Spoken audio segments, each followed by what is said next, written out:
திண்டுக்கல்லில் நடைபெற உள்ள அறிவியல் கண்காட்சியினை முன்னிட்டு விழிப்புணர்வு மாரத்தான் போட்டியினை மாவட்ட ஆட்சியர் மற்றும் சரக டிஐஜி ஆகியோர் கொடி அசைத்து துவக்கி வைத்தனர்.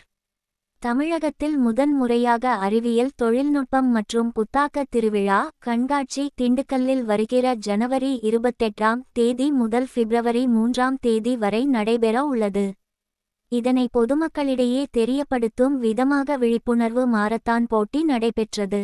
இந்த மாரத்தான் போட்டியினை திண்டுக்கல் சரக டிஐஜி சுவாமிநாதன் மற்றும் மாவட்ட ஆட்சியர் சரவணன் ஆகியோர் கொடியசைத்து துவக்கி வைத்தனர்.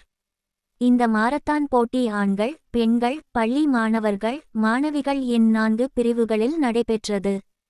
ஆண்கள் பிரிவுகளுக்கு எம்எஸ்பி பள்ளியில் தொடங்கி மென்கிலிஸ் சாலை, பேருந்து நிலையம், மெயின் ரோடு, அரசு மருத்துவமனை, காட்டாஸ்பத்திரி வழியாக மீண்டும் எம்எஸ்பி பள்ளியை வந்து நிறைவடைந்து ஆண்கள் பிரிவிற்கு 8 கிலோமீட்டர் தூரமும் பெண்கள், பள்ளி மாணவ மாணவிகளுக்கு 4 கிலோமீட்டர் தூரமும் நிர்ணயிக்கப்பட்டது.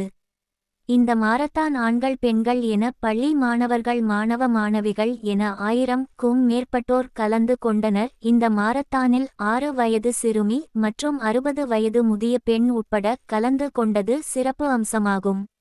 இதில் கலந்து கொண்ட 4 பிரிவுகளில் முதல் 10 பேருக்கு கேடயம் ரொக்க பரிசு மற்றும் கலந்து கொண்ட அனைவருக்கும் பங்கேற்பு சான்றிதழ்கள் வழங்கப்பட்டன.